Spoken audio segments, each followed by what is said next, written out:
Jaksa Agung Sanitiar Burhanuddin berbicara belak-belakan, pernah ditawari uang dalam jumlah yang sangat fantastis. Dia pernah ditawari duit hingga 2 triliun rupiah agar tidak melanjutkan proses hukum perkara yang sedang ditangani Kejaksaan Agung. Fakta tersebut diungkap Burhanuddin saat menjadi bintang tamu program Nametrot yang tayang di Metro TV. Awalnya Jaksa Agung ditanya soal iming-iming terbesar apa yang pernah disampaikan pihak yang sedang berperkara di Kejagung. Ada yang mau ngasih saya 2T supaya perkaranya nggak jadi, ungkap Burhanuddin, dikutip dari YouTube Metro TV yang tayang pada Selasa, 18 Maret 2025. Namun, Burhanuddin dengan tegas menolak tawaran tersebut. Burhanuddin tidak menyebut kasus apa yang sedang ditangani Kejaksaan Agung hingga sampai ada yang mencoba menghentikan proses hukumnya dengan uang sebanyak itu. Seperti diketahui Kejagung beberapa waktu belakangan gencar membongkar kasus korupsi besar di Indonesia.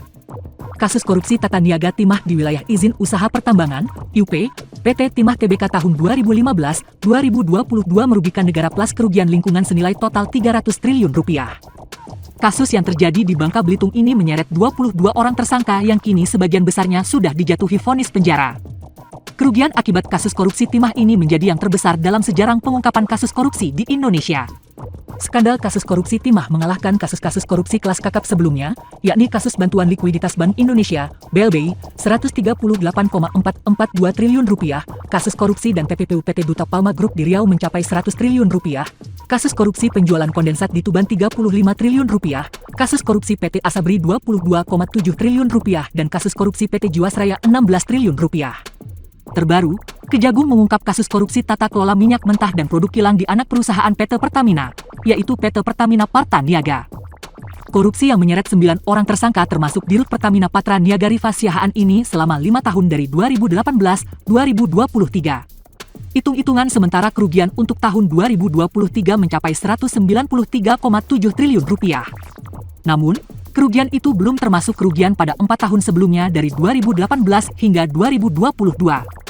Jika diestimasi rata-rata kerugiannya sama setiap tahun, maka total kerugian negara 968,5 triliun rupiah, hampir tembus 1.000 triliun rupiah atau 1 rupiah kuadriliun.